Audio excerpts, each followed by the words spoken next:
the second biggest monkey head I've ever seen. I used to be an adventurer like you. Then I took an arrow in the knee. Can I tell you what the definition of insanity is?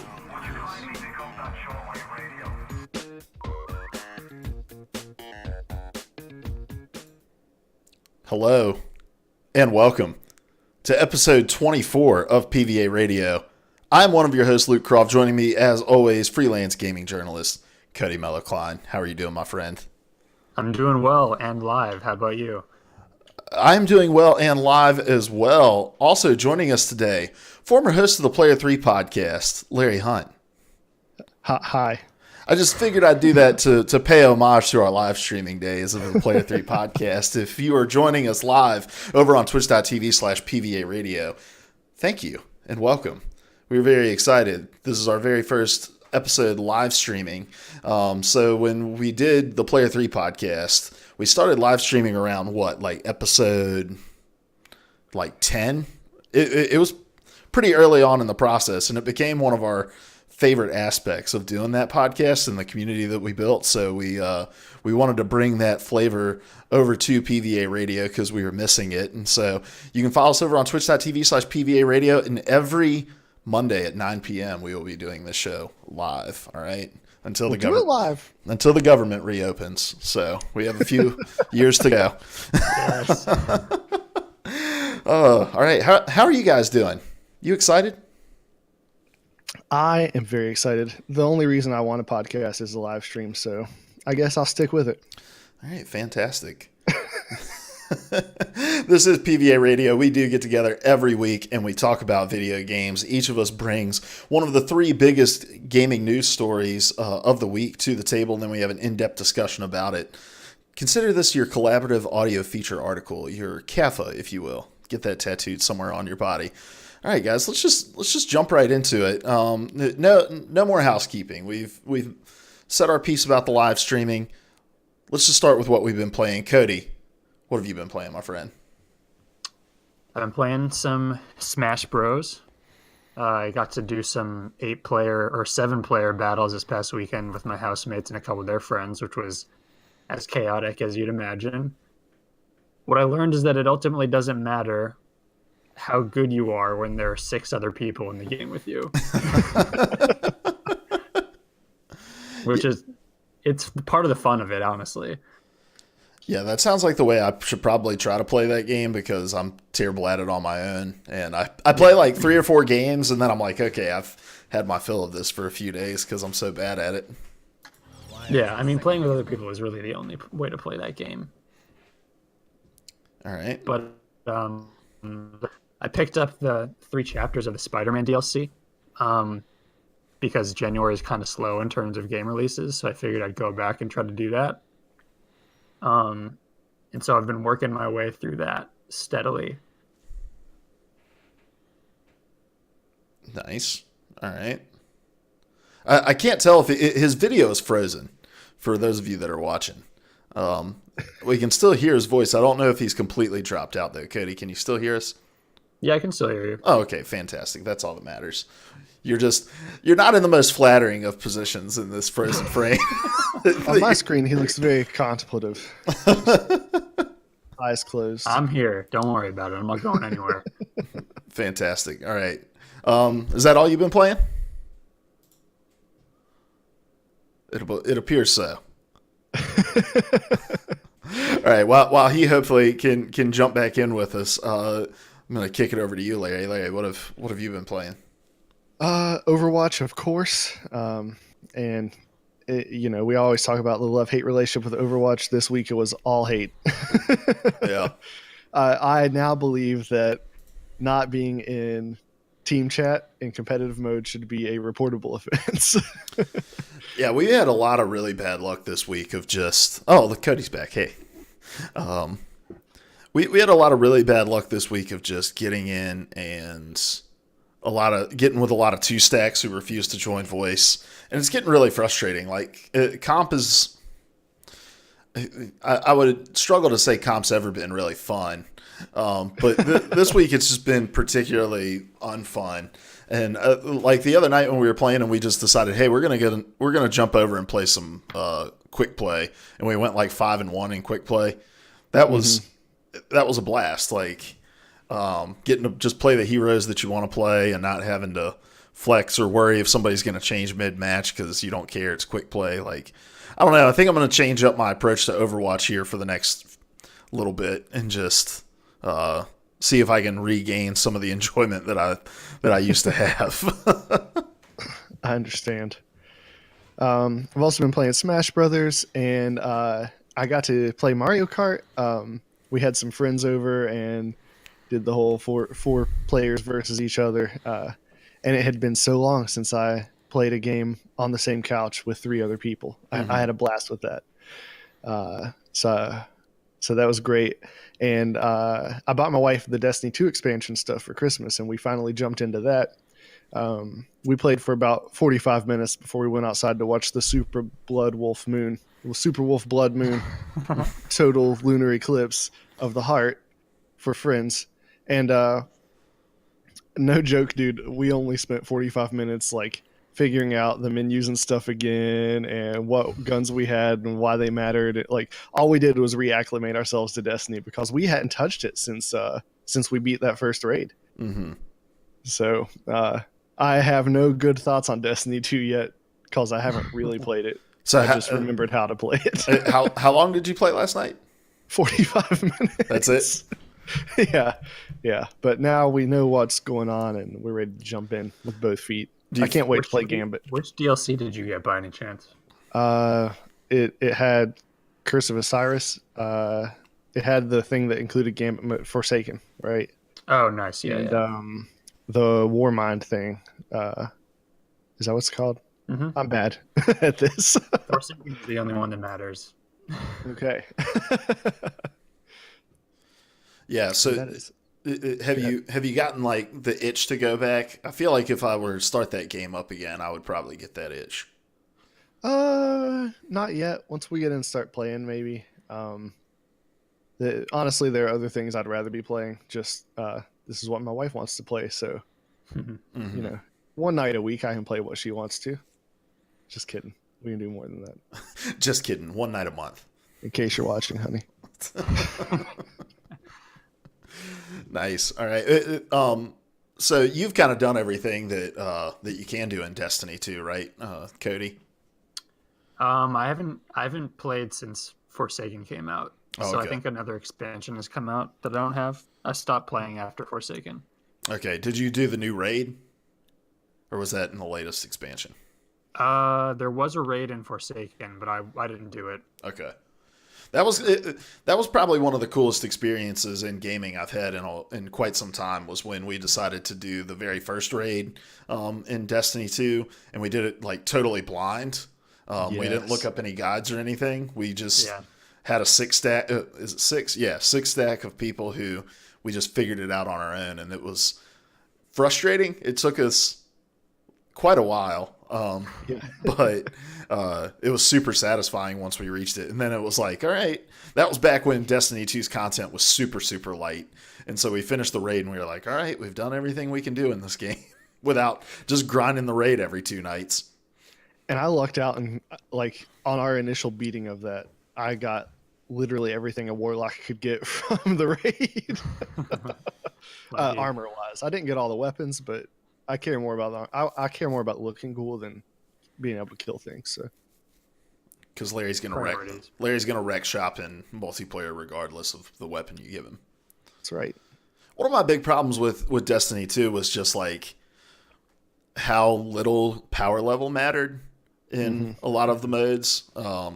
Whereas I felt like in Destiny 1 there was a reason to keep chasing after loot. So I enjoyed my time with Destiny 2, but I haven't felt called back to it. And if it hasn't happened at this point, I don't feel like it will, especially given the fact that the future is not necessarily up in the air, but I think the content stream's going to start to trickle a little bit more than it has been in the past. So, all right. what have I been playing? I'm glad you asked. Obviously, some Overwatch. I played a little bit of Smash Brothers this weekend, and kind of same thing. Like Seth came over, former host of the Player 3 podcast, came over, and we played on a wireless connection in the same room, and it was cool. But it was like I don't have that many characters unlocked, and neither did he. And if you're playing wirelessly like that, you don't get challengers appearing. You just keep rolling against one another. And it was like, well, if we're going to be playing this much, we'd really like to be unlocking characters. So it just turned into us sitting on our own consoles and playing the game, like separately. So I'm bad at that game. My wife is good. I finally unlocked my very first character. I beat Peach. Every other character that we have unlocked, my wife has unlocked. So,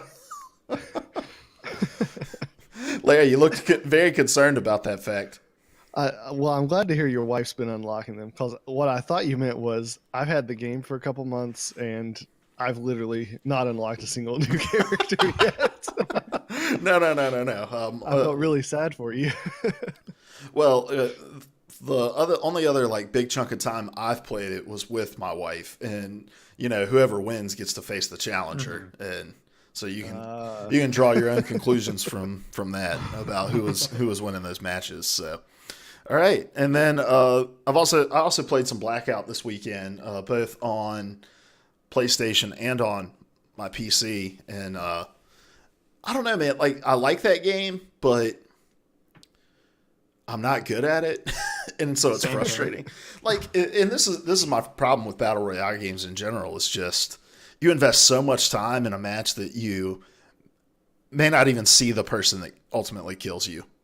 And like we played PUBG a couple weeks ago, and that game is still just I don't understand how a game can be so fucking bad this long after release and call itself like a complete game.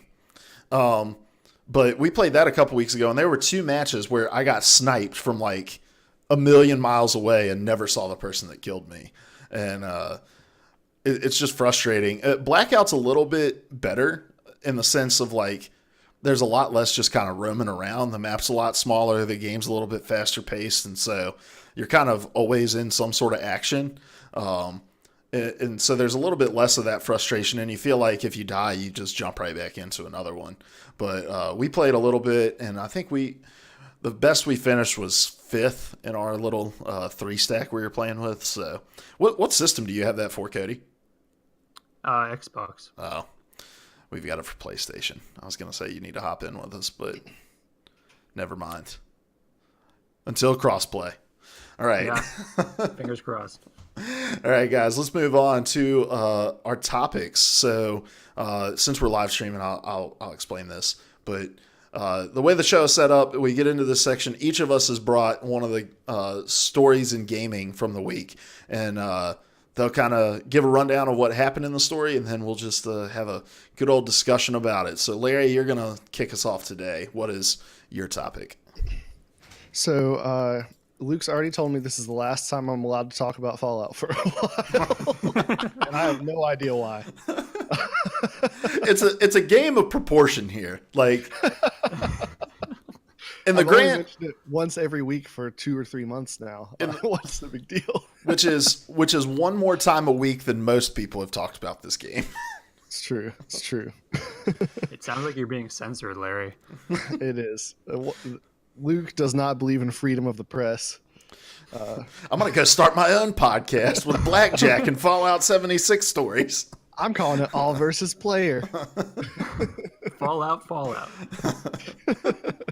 Anyway, so but Bethesda versus Bethesda would have been a better name for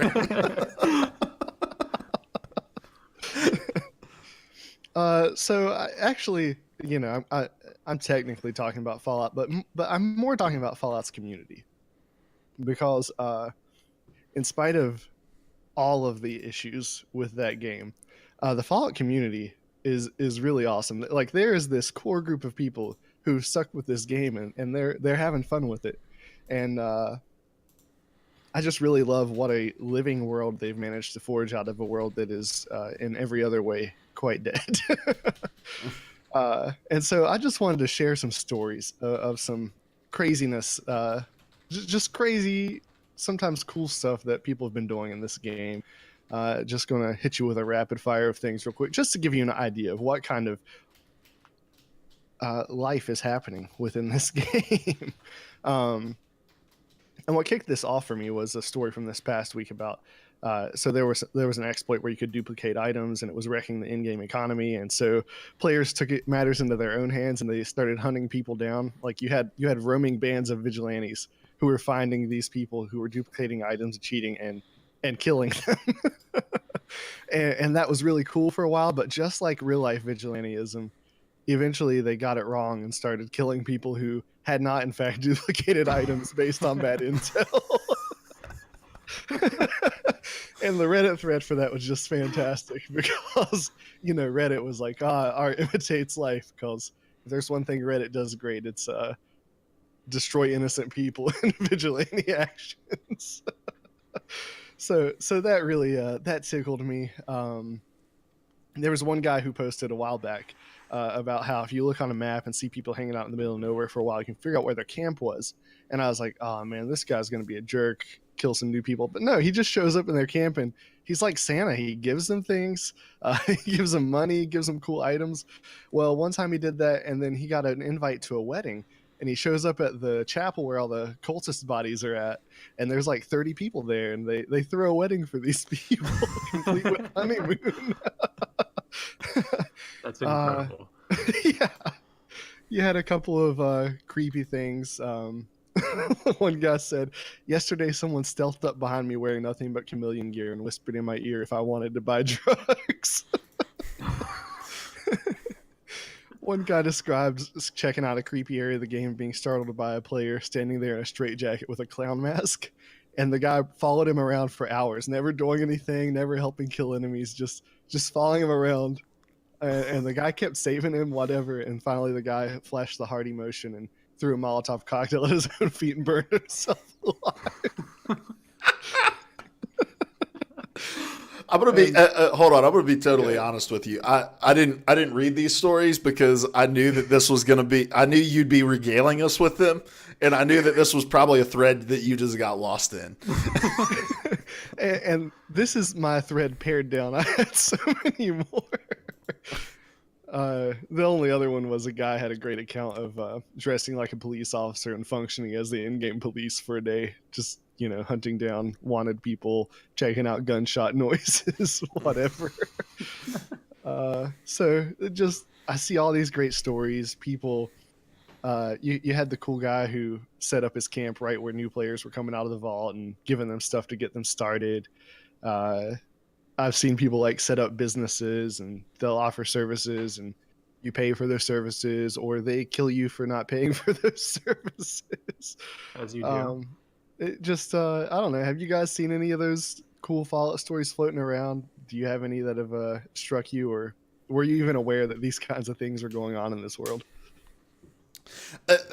I haven't been keeping up with Fallout 76 nearly to the extent that you have, nor has anyone else in the universe.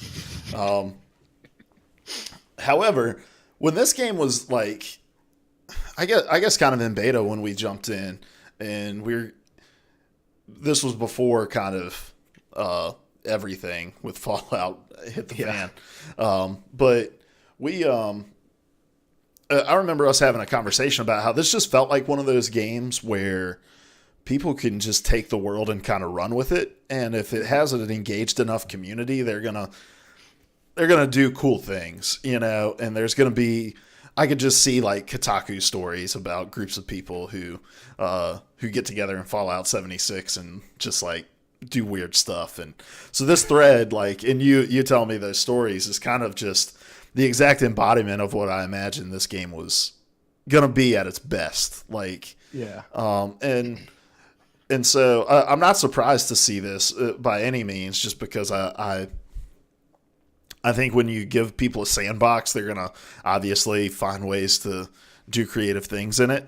And so I like this topic. Like we've shit on Fallout 76 now for the better part of 2.5 months, and deservedly so. But just because a game is bad doesn't necessarily mean that a community can't come together to do cool things in it. Yeah. Yeah, I mean, I've only heard about some of these stories vaguely, but that's why I'm glad I know you, so you can be a depository for all these Fallout stories. I agree. I mean, I haven't played Fallout 76, and I have no intention of playing it, but it's stories like these and knowing that there's a community like this out there that gives me hope that the game can at least be fun for a certain segment of the population. I think the way you put it is great. Like, these are the people who are giving life to an otherwise dead game world. And that's something to celebrate, I think. Yeah. So, I've played open world RPGs. I've dabbled in some massive multiplayer online RPGs, but I've never been like big into them. Have you guys ever experienced an RPG where people have so much freedom to play in the world like this? Or is this kind of unique? I mean, it's not an RPG at all. Yeah, but that's true. No, I didn't mean that about Fallout 76. I meant that about the game I was going to say. But like, I thought you were jabbing at their story again. My bad. I felt like Minecraft has this stuff, right? Like this just giant sandbox where people can go in, and I mean, I feel like I probably don't know even a percentage of the shit that goes on in the Minecraft community of just. But I mean, to me, those were like our group of friends just kind of gets an itch every now and again to go and play some Minecraft, and we'll get hooked on it for like a 2-week period, and then we'll just drop it for a while. And we've done some cool things. Like we've built some cool little like neighborhoods and done some cool exploring, and like playing those games with you, Larry, especially is super fun because I feel like just rewind the podcast and listen to Larry telling those stories about Fallout 76 just now.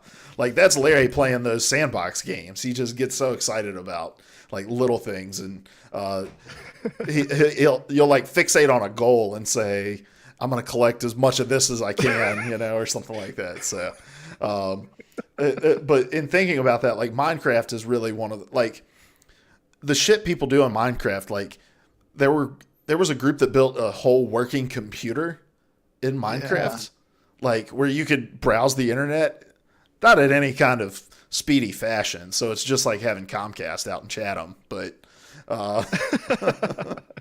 like people just coming together to do really cool stuff in that world.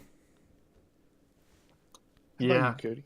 I played WoW for a while, and I think there are roleplay servers in WoW where that kind of stuff is super big, and people are always, at least in the old days of like vanilla WoW, were always pushing against what you could do in that game in fun and sometimes very unfun ways.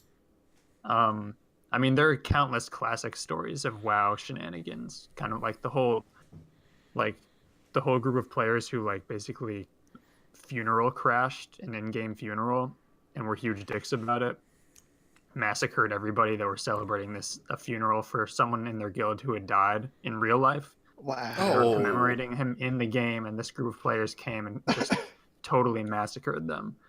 And then it started this back and forth war. I know there were a group of players who abused a disease condition in the game and spread a plague in game. It started killing people. But I think the king of I don't play it because it's the exact opposite of a game that I would like to play, and it seems from all accounts very boring, but the stories that come out of it are fantastic. I think the king of this kind of thing is EVE Online. Mm-hmm. Because the stories that come out of EVE Online are incredible. I wrote a listicle about this stuff, and just doing research for that was hilarious. Well, because they'll have huge scale battles, where a shitload of real world money has been spent to do this thing, right? Well, it's that combined with what if you took the worst tendencies of capitalism and put it into this game and allowed people to be complete assholes and capitalists in space. That's essentially what that game is. Like, it looks, when you look at how people are playing it, it looks like it's just a spreadsheet manager, which it is to a certain extent. But when you actually look at what those spreadsheets are doing, what people are doing in that game, there are large scale wars. There are heists that take place. It's incredible. For anybody who loves this stuff, look up EVE Online stories because it's amazing. Look up Yeah. EVE Online story, Cody Mello Klein. Yes. Get those clicks. Get those clicks, baby. He's not getting any revenue from it anymore, but get those clicks. I want to throw one Minecraft story out there that sticks out to me in this vein, because I think you're right. Minecraft is a really and that's kind of the thing. When you give people the freedom to play the game how they want to, like these stories are going to happen, and I love that kind of thing. Like some of these stories are the kind of stories like this thing happens, and years later you'll be sitting around with your friends. Hey, remember that time we celebrated that wedding in that creepy chapel and nuked two places simultaneously to celebrate the wedding. But there's this great Minecraft story. I didn't think to find it before the show, so y'all have to go seek it out. But more or less, this guy and his friend were playing on a Minecraft server, and his friend got like bullied off the server, banned for stupid reasons or whatever. And this guy, rather than just quitting, he played the long game. He spent weeks tunneling under everybody's structures and planting TNT, and then told them what he was going to do when it was too late for them to stop it, and blew everything up that they had been building forever in one moment. Yeah. So I love that kind of thing. And really, this is the one thing that gives me hope for this game, because this is like you said, this is what Fallout 76 can be at its best. And I'm hoping that with people that are still dedicated to playing it like this, that maybe eventually it'll turn around and it'll be something good. But even if it's not, I hope that this will at least inspire somebody else to make a game similar, with the same kind of building features, this more of these open world kind of environments where people can tell their own stories, because I just love that sort of thing. Yeah, for me, like I think the game has probably reached a point of no return. I don't think there's any real like sweeping change that's going to be made for this game to bring people back. But I do think this is going to be one of those games where like there is a Kotaku story 2 years from now, like, hey, there's still people doing weird shit on Fallout 76. You know, like there's gonna be this pocket of individuals that keep that game going. And I think at this point, like that, Bethesda's going to have to view that as a win, in my opinion. Yeah. The fact that you have enough people sticking with it at this point to do these things is definitely more than the game has earned. Yeah, absolutely. So there's a bit of irony to this. One reason I was so excited about this game was to kind of return home, being from West Virginia. That was a big part of it. And it wound up being a lot more like West Virginia than I imagined, because many of us left because staying there just wasn't as good an option as we hoped it could be. But there's still some people sticking around in spite of all the difficulties and making something cool of it. So It's life. Very true. All right. Cody, what's your topic? My topic is actually also somewhat to do with the community's reaction to a game, but in a very different way, I guess. This past week, Ubisoft released the second chapter in its ongoing book of Assassin's Creed Odyssey DLCs, and the community had a very intense reaction to one part of the DLC, and in my opinion, for good reason. So there's a relationship. Anyone who's played Assassin's Creed Odyssey knows that it's a game in which you can enter into romantic relationships with a lot of people if you choose, and it can be of either gender. And there was a relationship in the most recent DLC chapter that was forced on people. A relationship which yields a child So if your Cassandra, like my Cassandra was a lesbian, she was forced to have a relationship with the male version of this character. If you were Alexios, which I don't know why you'd play as Alexios, but your Alexios was gay, then he was paired with the female version of this character, and you had a child. And a lot of people felt this was a betrayal of a lot of things. They thought it was a betrayal of the way they had played their character, or what had Ubisoft had promised, which was a game in which you could choose to play your way and enter into any kind of relationship you wanted. And so the community kind of reacted very strongly to it. And eventually the director of Assassin's Creed Odyssey was forced to make an apology. And I'll try to read this. I'll read this from the Kotaku article that was written about it by Stephen Totillo. But the quote is, let's see. We have read your responses online and taken them to heart. This has been a learning experience for us. Understanding how attached you feel to your Cassandra and your Alexios is humbling, and knowing we let you down is not something we take lightly. We'll work to do better and make sure the element of player choice in Assassin's Creed Odyssey carries through our DLC content, so you can stay true to the character you've embodied throughout.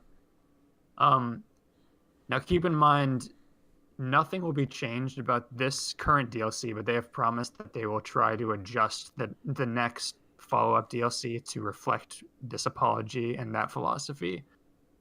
Whatever that means, they haven't specified what that means. And so I'm going to take this conversation in a more general way, talking about kind of what good single-player DLC is, starting from this point. But at first, I'd like to get your thoughts on this incident, because I think, at least here, there's obviously a clear division between the version of this game that's choice-driven and like a narrative, embracing kind of dynamic narratives that players are creating, and the version of this game that Ubisoft felt like they had to put in, which is a kind of embracing of the larger Assassin's Creed mythology, which is what this kind of bloodline storyline is all about. So what are your thoughts on this incident specifically, I guess? Yeah, I don't know. It's really weird. Like, controversy aside, the whole idea that like Assassin's Creed Odyssey was marketed and built around this idea of like creating your own character, and like choosing your own character story, and like to do something that just was so counter to that idea. Because I remember like when the player choice stuff got announced, and there was the E3 that kind of took a deeper dive into how you could mold your character as you go.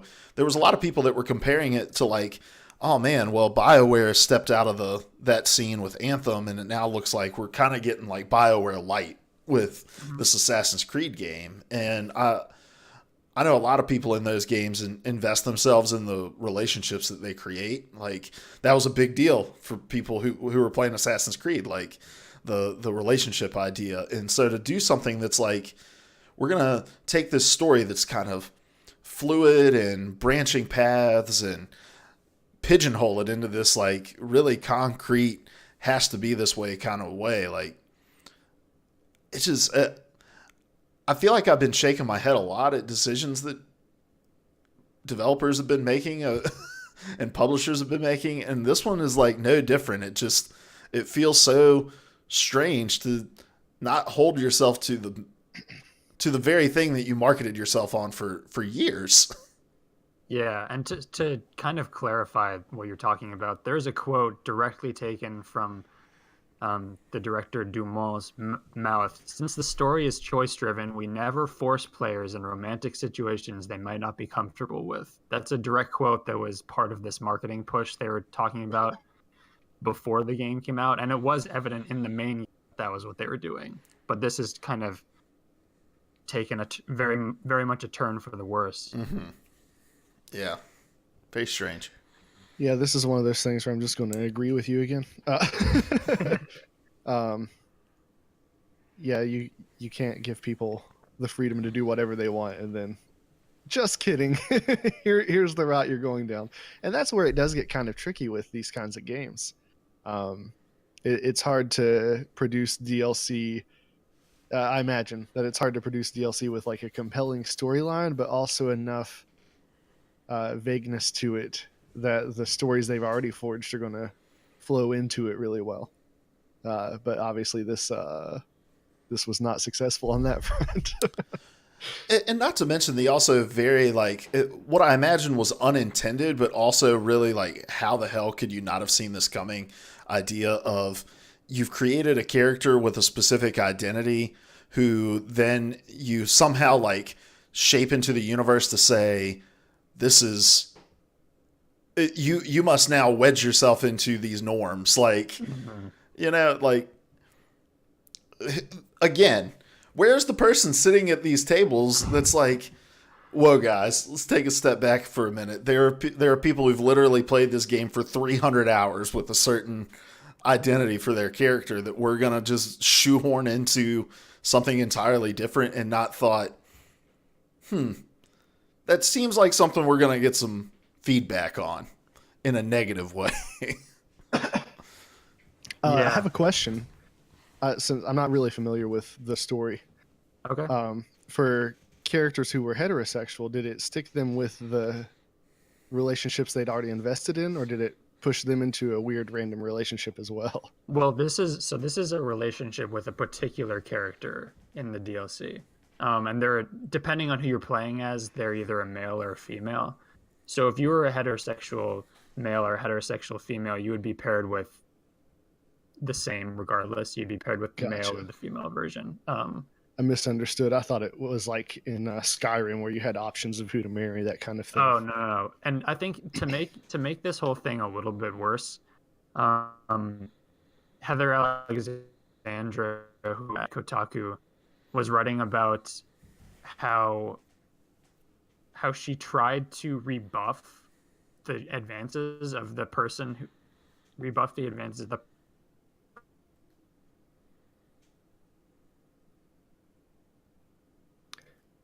Sorry, I'm back. Yeah. Heather tried to rebuff the advances of the character who was trying to flirt with her and still ended up getting pigeonholed into the relationship. So this was, as you said, there's kind of a picture of the game they had made and then kind of the focused nature of DLC, which is all about a focus. Yeah, and Cody's cutting in and out for us, but I think we got the gist of what you're saying. Like, yes. So, and that is the balance to strike. Like, but the thing is this wasn't the first DLC for this game, though, right? No, it wasn't. You know, like, you've created this universe based on choice, and so there's probably certain choices you can't force upon your players, even if it does fit into like this overarching narrative of the franchise as a whole or whatever. Like you kind of made your bed with this game, and like it seems very, very tone deaf to me in many, many ways, and it's just shocking to me that it wasn't tone deaf to anybody in the room making a decision. So. Yeah, not to mention the name of the achievement that comes up when you finally have your baby. Are you guys aware of this? No.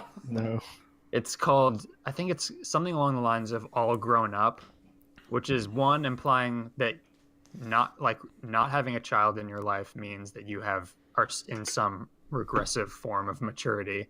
And also like if my character, it's implying that homosexuality is like a phase that you kind of go through and then you graduate to this form of heterosexuality, which is obviously not what they were going for, but was certainly an implication of that achievement title if you had been playing the game up until that point like that. So it's a number of tone deaf decisions made here. But I do want to kind of expand this conversation to talk about single player DLC in general, because I think there is a lot of really great single player DLC out there, obviously, throughout the history of gaming. And so I'm wondering, kind of along this line, a lot of people were clearly hurt by this decision. I was reading through Reddit threads, and I can understand why people felt betrayed by Ubisoft's clear tone deafness and lack of understanding of their narrative. Has there ever been a single player DLC that managed to like ruin a game for you? Or I guess, and the inverse of that, has there ever been a single player DLC that redeemed a game for you? I've never had one ruin a game for me. But I'm someone who I tend to go with the flow and the story that they're trying to tell me. Mhm. Like I don't really get too attached to how I think a story should go or that kind of thing. So yeah, I've never had that experience, but I have had plenty of experiences where they added onto a game and I was willing to give it another chance. The obvious, most recent example being Destiny 2. Mhm. Hearing you talk about it, hearing some of my other friends talk about it, I had zero interest in jumping back into that game. And although I'm not super thrilled about it now, I'm willing to give it a shot, which is way more than I was before. Yeah. Yeah, I'm not much of like a DLC guy generally. Even if I really enjoy a game, there's very few times I'll go back to something, and it's just because of the way that games release and DLC releases. You know, like by the time DLC drops for a game, even if I enjoyed it, then I'm very rarely in a mindset to go back to it because I've moved on to something else at that point. I think that's just kind of a response to it's like a natural evolution of just the fact that it used to be I didn't do those things just because I couldn't financially justify spending money on DLC. I'm honestly trying to think of any kind of single player DLC that I've gone back to play, and it just I did play Left Behind for The Last of Us, but outside of that, man, like honestly, it's just not in my nature to go back to anything ever. I still have the Witcher. It's so true. I still have the Witcher DLCs to tackle, and that's my summer game. So come summer, I'll jump back into those because I finally finished the story. It only took me years. It's the nature of the game. But yeah, I guess probably a better way to approach this is clearly single player DLC done poorly. Yes. But there are other games that do it well. Clearly, I think even if you haven't played some of the games that I'll mention, you know of them and know of the impact their DLC has made. So maybe I think we could probably point out games that have done it, kind of evaluate it from there. But I would point to The Witcher, which I've said over and over again as some of the best DLC. I think there's a difference between single player DLC that drastically changes the mechanics and like the way you play the game for a set amount of time, and then others that tell a story within the same framework of mechanics but tell a different kind of story. And I think that's how The Witcher fits in more, especially the second full DLC, Blood and Wine, takes you to a very summary French countryside-esque place. It's different tonally, and the writing is very different, but it's still quality and has some of the best characters in the game, especially one character named Regis, who, since you haven't played it, Luke, I won't spoil. Who hosts a show called Who Wants to Be a Millionaire? Exactly. He hosts a Gwent game show within the Witcher universe. But yeah, I think Left Behind is also incredible. It's short, but I think that works in its favor. It's the same with it wasn't even DLC, it was like a separate standalone thing. Lost Legacy for Uncharted 4. Yeah. I liked a lot. I know some people were kind of mixed about it, but I'll be honest, I completely forgot that existed. I love the Uncharted series, but I don't know what was going on at that time when it came out. I just didn't get it, but I feel like I can probably go back and get that pretty cheap. It came out at a weird time, and I think that's the problem for a lot of this stuff. But I mean, I think we talked about Undead Nightmare for Dead Redemption 1, which is an example of a studio taking a risk with its DLC, and DLC inherently there's a lack of risk to it because you don't have to get it, so it's not going to really. You're allowed to take chances, like putting zombies and unicorns and the four horses of the apocalypse into your Western. Yeah. Which I really hope they do with the second one too. And also, just generally speaking, like you can kind of take some liberties with it because it's generally the people that like really enjoy your game that are going to pick it up and play it. Exactly. In a single player experience. Whereas like I feel like in an online game there's a lot more pressure put on expansions and DLC because they're like people that are invested in that in a in more of a way than just like, hey, I enjoy this world and want to jump back into it. Yeah, and you don't have the liberty of kind of creating this splinter universe like in single player. You could, like the Undead Nightmare doesn't really tie into anything, and it like takes place in a pocket version of that universe. So you are allowed to take chances. But I don't know, do you guys have any examples of single-player DLC you love that have done things really well? So I've got kind of a weird one that I'm not sure if it counts. Okay, we'll evaluate it. But I would kind of argue that Halo 3 ODST was sort of DLC, I mean expansion type stuff at least. Because it was a new campaign, but it wasn't new multiplayer. It only added stuff into the multiplayer of Halo 3. And that was a lot of people's complaints, but I thought that was a really interesting add-on to Halo 3 because you got to see, you got to experience what happened on Earth as a regular old human instead of Master Chief, and I thought that was pretty unique and fun. And B, you got to see what happened on Earth after Chief had like sped out of there to go deal with the flood or whatever. So yeah, I liked that. And I can't think of another example like that, but I like that idea of like giving you a different facet of the same story, seeing it from a different angle. Have you played? I'm not answering your question. I'm more curious if this is something I should go back to because now I'm thinking about like there's so many single player games that like I love that have expansions that I should go back to. But have you played Frozen Wilds? Yeah. Is it worth going back to? It's a lot more difficult in terms of the gameplay, and I think the area that they introduce is interesting. I think there's a whole kind of other culture that lives there, a new tribe that you get to learn a lot more about. That's cool. It is, I think, much like the Spider-Man DLC I'm playing through. It is a lot more of the same, but just a different story. So if you liked Horizon, you'll probably like it. Yeah. So when I think about like DLC that when I at least hear about it like piques my interest at least. It's never DLC that tries to advance the story beyond the point that I finished it at. It's more stories that go back and add context to what's happened. Like that's what Left Behind was so. That's why Left Behind was so good. Is it helped flesh out the character of Ellie. And in a way that like it was a revelation, it revealed things about her that it was like, that's cool to know. And it changes my perception of some things within the main story as well, but it doesn't completely alter the universe in any kind of way. So for me, it's like, I want stories that go back and provide, better context to what's happened. Whereas like with the Assassin's Creed thing, I think the place where it fumbles the ball is it tries to say something totally world altering within it beyond the scope of the story to begin with.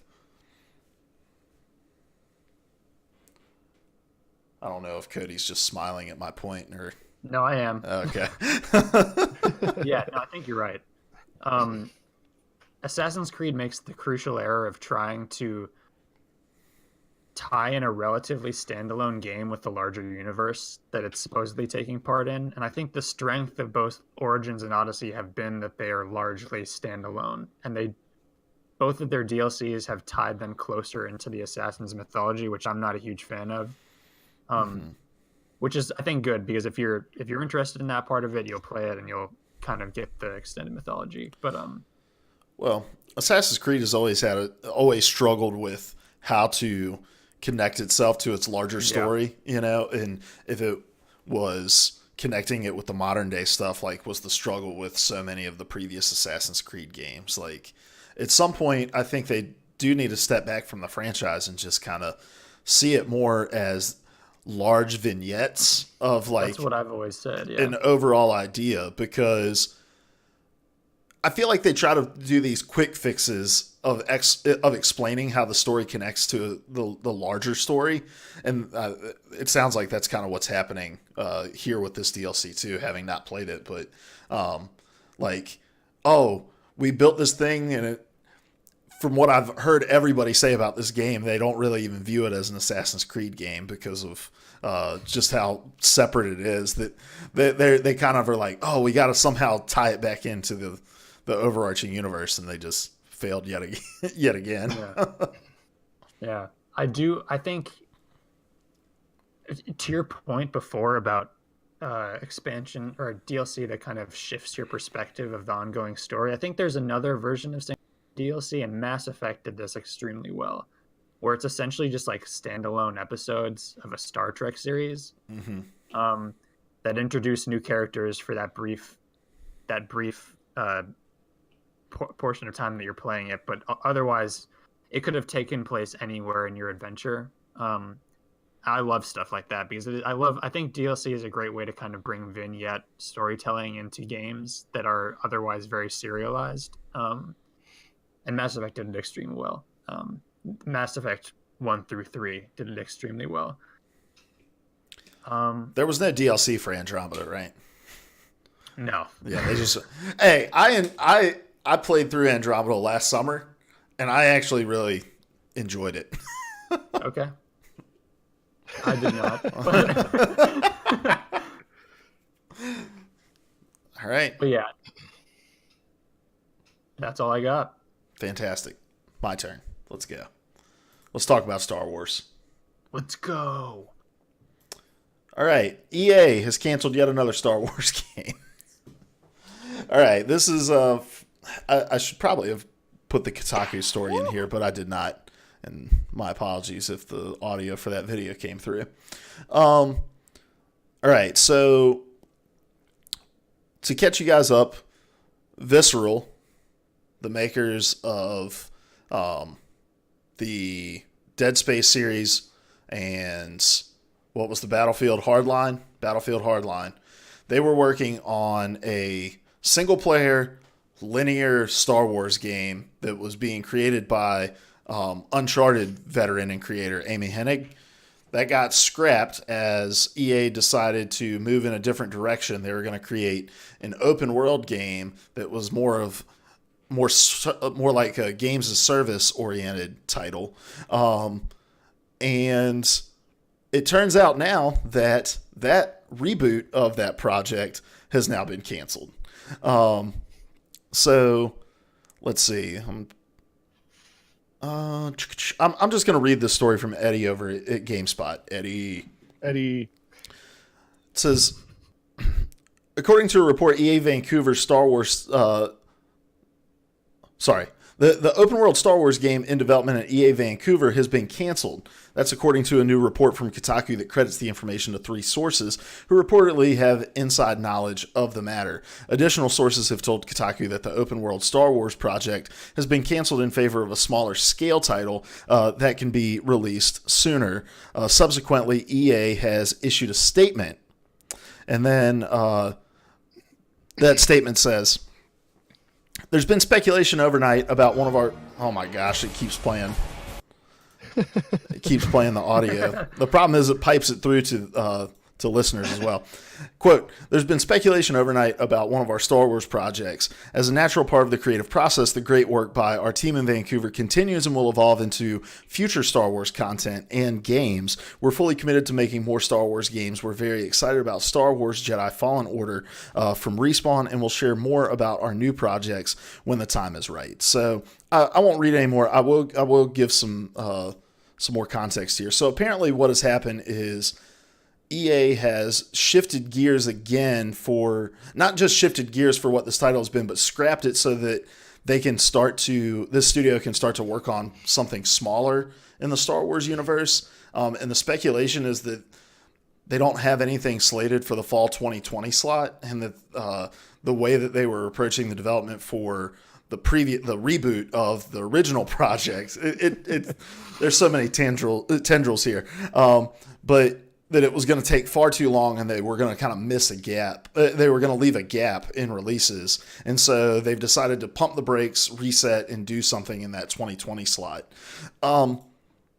So I kind of just want to talk about this sordid history that EA has had since getting the Star Wars license several years ago.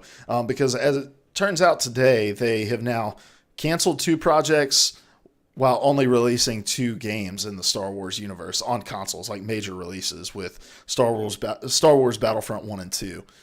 Why do you guys think EA has been so timid with this license when it seemed like not a perfect partnership in the sense of EA is the right publisher to do this, but EA has the resources and the money to spin projects out, but yet they haven't been spinning out Star Wars like people were expecting them to. They've had the license for like 6 years, haven't they? 5, 6 years. Am I wrong on that? I think when did Disney buy? Maybe it hasn't been quite that long. I think Disney bought it in 2012, right? And then 2013 was when they signed onto the deal. I'll look it up. But 5 years is a pretty safe number. And this may be overly cynical of me, but I think that it has more to do with EA viewing Star Wars as an easy title to make money off of. The Battlefront games were not particularly well designed, and the only reason they sold understatement of the century. But the only reason they sold as well as they even did was because they say Star Wars on them. And although they've only had these 2 big console releases, they've cranked out a number of mobile games with quite a bit of in-game purchases. And so maybe it's cynical of me, but I feel like EA just saw the Star Wars thing as a cash cow. I don't think they were looking to make a game that we were going to look back on years from now as, remember that excellent Star Wars game? Mm-hmm. Yeah, I also think EA is just, for the kind of games it was trying to make in the Star Wars universe, it is not. It's much like Activision wants content very quickly, much faster than a 5-year development cycle that a Naughty Dog type game might go through, or like 4 or 5 years. It doesn't seem like they have the patience or the desire to kind of put those kinds of games out. Despite the fact that it does bring with it kind of some prestige and goodwill among consumers, which EA is woefully in need of.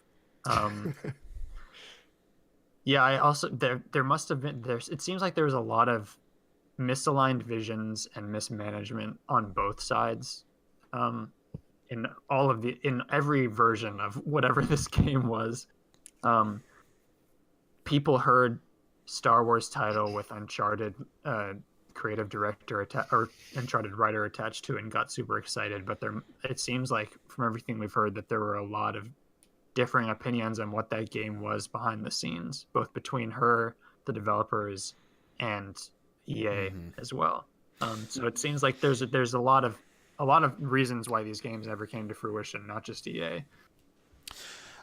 I don't normally do this. But I think it's worth bringing up here. But I was listening to Kotaku Split Screen talk about this story. So Jason Schreier is the one who was breaking this story left and right. And he added some context to it that I thought was pretty interesting and talks about how it was 2013 when this deal was struck. It was struck by then EA Labels president Frank Gibeau. And he kind of saw this as a centerpiece for EA moving forward, and that's why they signed on to this long-term 10-year deal to make games. He didn't last very long at EA, and Andrew Wilson ended up taking over as CEO. And Andrew Wilson has had this vision for EA to create their own IP and is really passionate about, think about the different approach to Battlefield that they've had over the last few years with like the war stories. And then Anthem is kind of like this giant project that seems to be all hands on deck. The Titanfall stuff, pulling that under the EA umbrella and then trying to build that series out by putting it in between the 2 biggest releases of the year as one would. But like that this title's kind of stuck in the crawl of this deal is kind of stuck in the crawl of Andrew Wilson, that he's stuck with this IP that honestly, like, I think and this is more my speculation. Like, I think obviously when you have creators, they want to create something on their own and have it be theirs. And I think there's a perception out there that kind of like what you were saying, Larry, like it's just going to sell because it's Star Wars, you know? Mm-hmm. But then, and I think they saw that with the original Battlefront.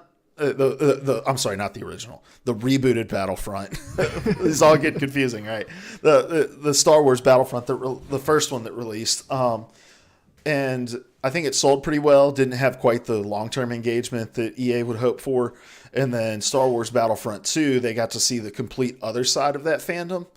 And there's just so much risk reward for an IP that isn't your own. And I just think it creates a sense of timidity among decision makers there, that like we have to deliver on exactly what Star Wars fans want with this franchise, or else this is going to cost us more equity than we're gaining from the creation of these games. But the problem is that they're losing it by the bucket load every time they make a change of direction on these projects too. Like people were so excited about Amy Hennig doing a Star Wars story and doing this linear thing. And that change seemed more like, it was a money decision. Obviously they wanted something that was longer lasting. Whereas this decision seems like we don't know what the hell we're doing with this franchise. The movie universe took a hit last year in terms of reception and perception by the fan base, warranted or not. And it makes it harder to release something that's well received in that climate. And so I think there are tons of creative and talented people that work at EA who are just completely lost as to what to do with this franchise. Yeah, I was unaware of the context around their leadership. So that's interesting, because that makes a lot of sense, that this deal seems like it's a bad hangover from prior leadership that they don't really know how to contend with. And I do think you're right. Franchises and IP that are as big as Star Wars and Marvel to a certain extent as well, there's a lose situation if you're trying to make something out of it. And I think somehow Insomniac cracked the formula on it. But that's kind of an anomaly in terms of what fans are either engaged to the point that they ignore all the flaws, or engaged to the point where all they recognize are the flaws. And either one can be destructive in a number of ways. Unfortunately, EA has only experienced the latter of those two.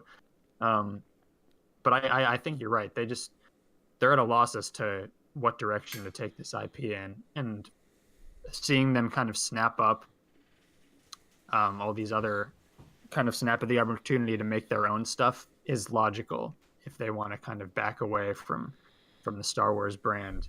I could easily see Star Wars going the way of Marvel, in that Disney or Star Wars, Lucas, whatever that owns it, kind of brings it under its own wing like they have with Marvel games, and start kind of licensing it out to creators who they think can actually create, or who actually want to tell stories in that space, kind of like with Insomniac.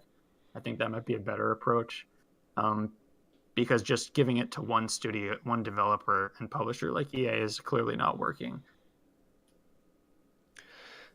Given the context, I'm willing to rescind my money grabbing comments. Because that makes sense of the whole, they've been hanging on to this, they've been cranking out low easy, like they've been grabbing the easy to grab, the low hanging fruit. There's the metaphor I'm looking for. But that makes sense. The change of leadership and the new guy not having the same vision for it, I'm on board with that. That makes sense to me.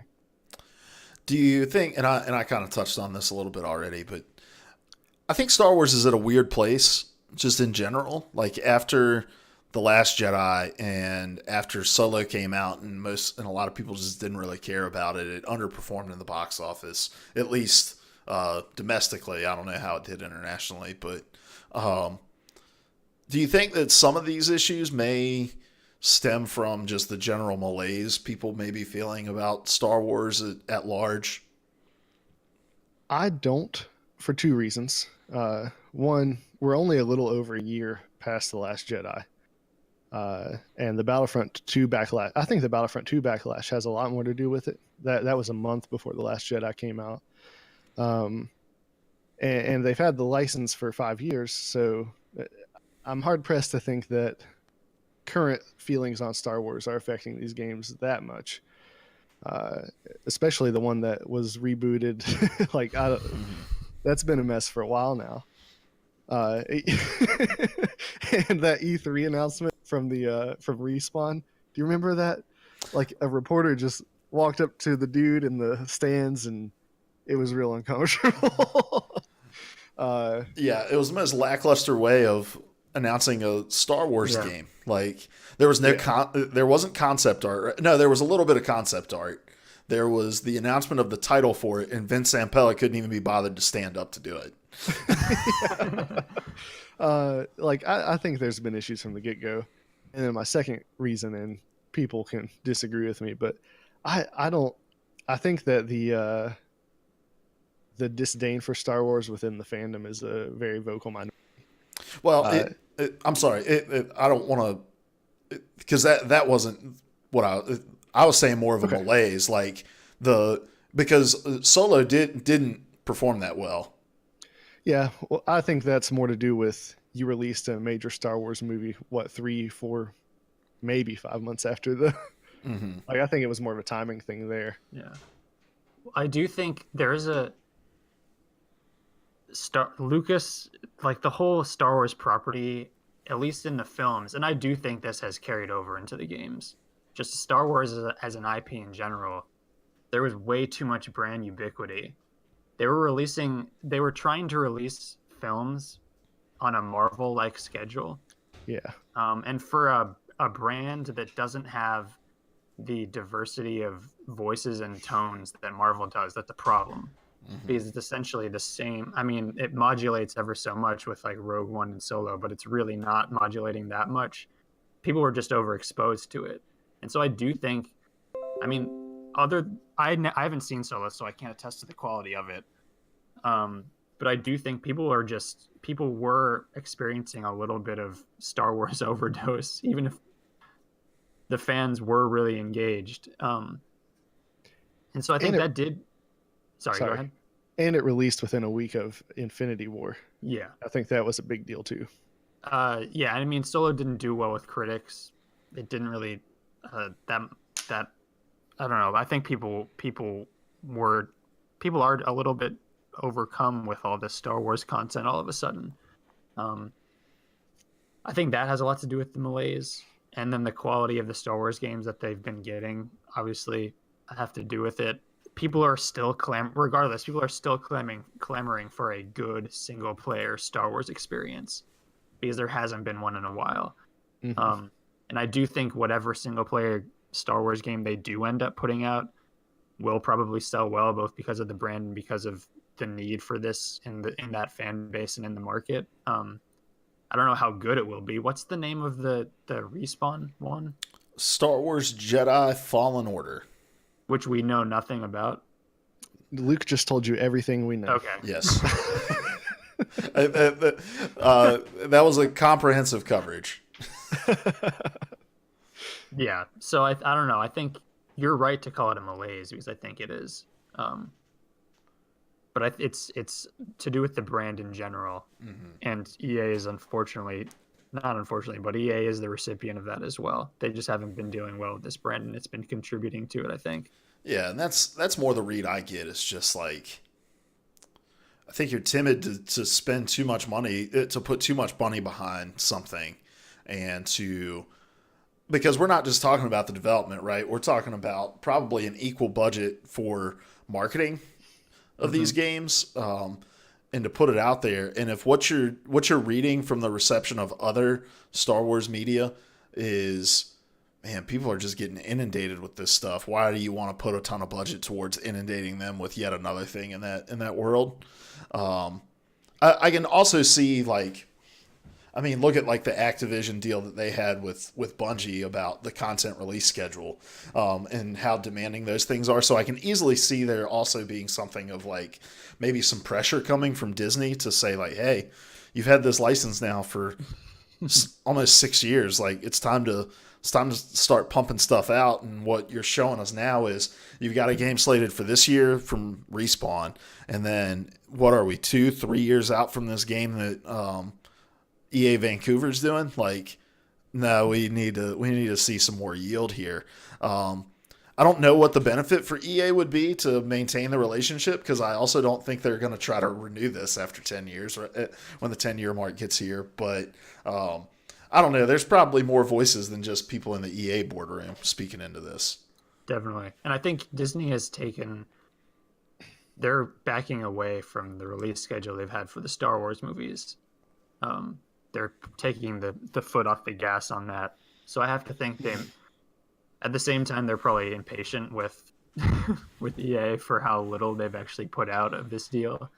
And I don't know. And I'm not big on people like rushing development, but I kind of think that's fair. In half a decade, all we've seen produced is Battlefront and Battlefront 2.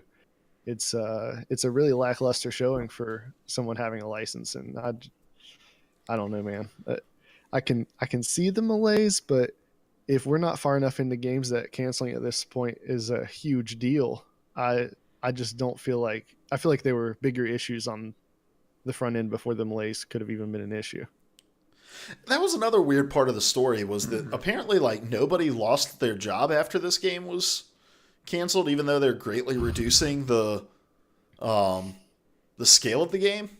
And I'm not rooting for anybody to lose their job by any means. Like, but in case you're employed. But it's strange. Normally, when you see like this game was canceled, it's followed by and 75 people lost their job. You know. Yeah. And we didn't see that. So like, I really do think it's just EA trying to meet some sort of quota so that they can unleash these people they've hired to go work on things that they care about more than Star Wars. Like, it's the one story where like people are so quick to rush and say bad things about EA because their history says that they deserve it. Where with this one, it's just like, I don't know. I feel like they're kind of shackled into something that they're not super passionate about, and I know what that feels like. So, so I sympathize. I don't want to linger here too long, but I do want to get a read of like just EA's future with Star Wars, whether you want to take that question and talk about licensing with Disney, or even more short term talking about, you know, Respawn's game and the future of that. Like, how are you feeling about, if you had to read the tea leaves, like what is the next few years of EA and Star Wars going to look like? A lot of the Star Wars fandom is begging EA to just release the license so someone can make a good Star Wars game. And I would love to see that happen, but they've got the Star Wars property. They're not letting go of that. You know, that's not happening. Mm-hmm. But at the end of the 10 years, so I'm not optimistic that we're going to get anything too crazy. Maybe Fallen Order will drop and blow my mind, but I have lost optimism for good Star Wars games till this deal's up. And if EA doesn't do something mind blowing, I don't see Disney renewing this agreement at the end, because they're not benefiting much from this either. Well, and also to the people who are like, man, EA, just step away from this, dissolve it. It's like, that's not how contracts work. Yeah. Yes. You know? And like, it's just as big a headache for Disney to try to go and pull somebody else into a licensing agreement because you're worried about quality. You're worried about all the same things. And it's like, if a publisher as massive as EA can't execute on this, who else is there to go to? Mm-hmm. Yeah. They'll probably play out the rest of this deal. I think there will be another battle. 3 is a nice round number for entries in a franchise. For everyone except Valve. Yeah. Well, fingers crossed forever. I think whatever this Jedi Fallen Order, is it confirmed that it's a single player game? Yeah, it's like like an action adventure. Okay. It's one of the like lead designers on the game is from the old God of War games. So Okay.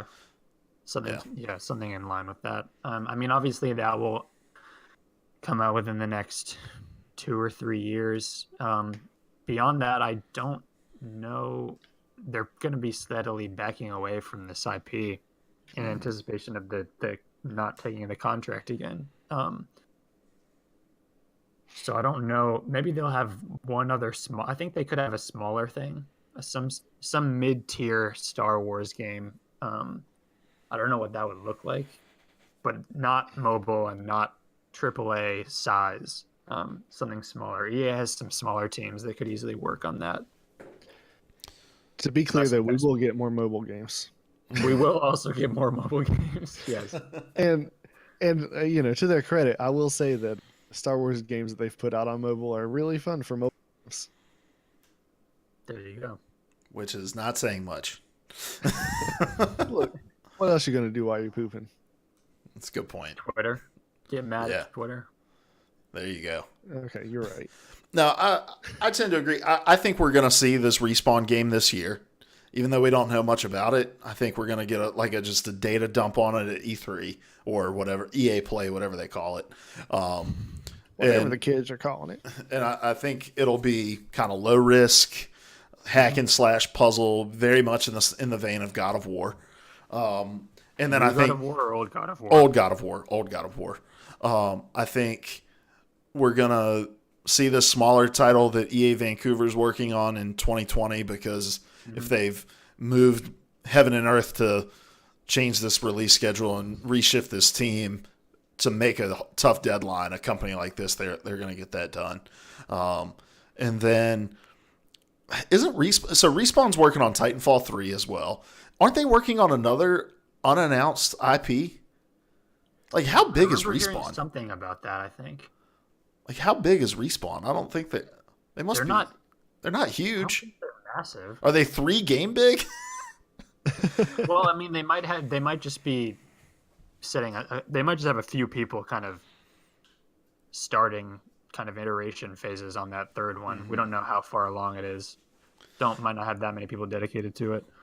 Yeah, this is just they're going to fulfill an obligation and move on. So that's the sense that I'm getting. I don't think we're going to see any crazy shifts in direction of these games anymore. I think that's why they've been so tight-lipped about Fallen Order, because it gives them some flexibility to adjust if they need to without making a huge fuss about it. So it's sad to see. Like, it's sad to see a company who feels maybe trapped in a deal, and it's also sad to see a franchise whose fans feel trapped and like they haven't been able to get anything good for ever, Yeah, I'm not going to shed too many tears for EA. Come on, Knights of the Old Republic. All right. Well, let's move on, guys. I've got a new game for you today. Oh no! All right. This is gonna be the game for the rest of the year. All right. So no more changes to what I've we're heard doing. that before. No, you haven't. I haven't not said. Do you remember the rules of this game? Yes, I do. Won't spoil it. I have it all written out here. All right. Right. So this is Gaming Two Truths and a Lie. It needs a better name, but they all do, right? So I have a random game here that you may or may not have heard of. Doesn't matter. I will give you a brief description of the game, and then I will give you 3 facts about the game. 2 of them are true. 1 of them is a lie. Do you understand the rules of this game? Yes, Okay. and you're an excellent liar, so this is going to be rough. They're all 3 lies. I don't even know if we're really friends. I don't know if I'm committed to this friendship, and I don't know if Cody's just committed to looking like he's frozen. This is a much more attractive free screen, though. It is. Cody, can It's you like- still hear us? Blink once if you can still hear us. I'm here. All right, Welcome fantastic. So the game for this week is The Darkness. Have you guys ever heard of The Darkness? I've played that. Yes. Oh, okay, fantastic. It's not going to give you any benefit here. Great. Just for reference, all of these facts, the truths here are sourced from the IMDb trivia page. So, All right, so I know what to pull up on my phone. Just kidding. so here's just a brief description. The Darkness is a 2007 first-person shooter developed by Starbreeze Studios, where players take on the role of Jackie Estacado as an ancient demonic force takes hold of his mafia family. All right. Here are the two truths and a lie. Not in that order, necessarily. All right, here we go. The game opens and closes with the line, "Wake up," the first line from the song Captain Midnight, which plays during the end credits. Number 2. There is a homeless man who has a TV and a shopping cart that is playing the news. If you watch it long enough, the TV news ends and heavy metal music videos begin to play. Real life heavy metal music videos. Number 3. Norma, the voice of the aunt, later voiced a small recurring role in the animated series Steven Universe, who is a part of the mafia Steven was sold to, paying homage to the Darkness's mafia subplot. All right. So we have 2 truths and a lie. Larry, I'm going to start with you since Cody has played this game. Which of these is a lie? You're right. It didn't help. With absolutely zero confidence, I'm going to go with the TV playing heavy metal music videos. All right. Cody, how about you? Can you remind me of the first one? It was Wake Up. The game opens and closes with the line "Wake Up," which is also the first line from the song Captain Midnight, which plays during the end credits. I'll go with the first one. All right. And this week's winner is me, because number 3 is the lie. I knew I should have finished that show. I've actually never watched the show, but I just looked up Steven Universe Mafia to make sure there was an episode, because I figured it was a show that had the Mafia in it. So, Really, that's the show's vibe, but it did. Steven was actually sold to the Mafia in an episode. Wow. All right, so I am up 1-0 on you fools. All right. Guys, let's get out of here. We're at an hour and 20 minutes for this show. Who are you? Where can we find you? What will you be tweeting about this week? Larry, let's start with you. I'm Larry. You can find me on Twitter at LairHuntsZombies. And this week I'll probably be tweeting about me jumping back into Fallout because I want to have some stories too. I need friends. All right. Cody. I'm Cody. You can follow me on Twitter at ProElectioneer. I will probably be tweeting about... don't know. I haven't been tweeting that much. I'll probably be tweeting a little bit more about True Detective. How are you liking it? Sounds about right. I watched the first 2 episodes. Oh, yeah? Yeah, I haven't watched this week's episode. Are you enjoying it, though? I haven't watched the third one yet, but I thoroughly enjoyed the first 2. It's been a little slow for me. It's been hard for me to get into. With a lot of those like HBO shows, I feel like it's all right. I'm waiting 50 minutes for the payoff at the end when something strange is going to happen that'll hook me in to watch the next episode. And that's how I felt about these first 2 episodes. Like just a lot of slow moving stuff for a little bit of payoff near the end. The thing is, the slow stuff has always been the appeal to me of True Detective. I'm always drawn more by the character itself. Mm-hmm. And I think the writer is much more invested in that as well. That's why I like the first season of that show. Yeah. It pales in comparison to my favorite crime drama, NCIS. All right. My name is Luke Croft. Yeah. You can find me on Twitter at Hoagie. You're right by that. Yeah, for the record. Totally joking. You can find me on Twitter at Hoagie_OW. This week, guys, we are within a month of the Overwatch League starting. So I may just send out a daily reminder of how many days are left to the Overwatch League because I can hardly wait. All right, guys, this is PvA Radio. We get together every week, bringing the biggest gaming news stories of that week and one topic about Fallout 76. Now we have in-depth discussion about it. Consider your collaborative audio feature article. We are live every Monday at 9 p.m. over on twitch.tv/PvA radio. Jump in, join the chat, and we'll talk with you. And then if you missed the live show, you can find us on podcast services everywhere. Just search PvA radio. Also on YouTube, just search PvA radio as well. Until next week, though, we love you guys. Goodbye. Oh no, my cursor's not going over for me to be able to stop the stream. All right, here we go. Goodbye. Why, that's the second biggest monkey head I've ever seen. I used to be an adventurer like you. Then I took an arrow in the knee. Can I ever tell you what the definition of insanity is?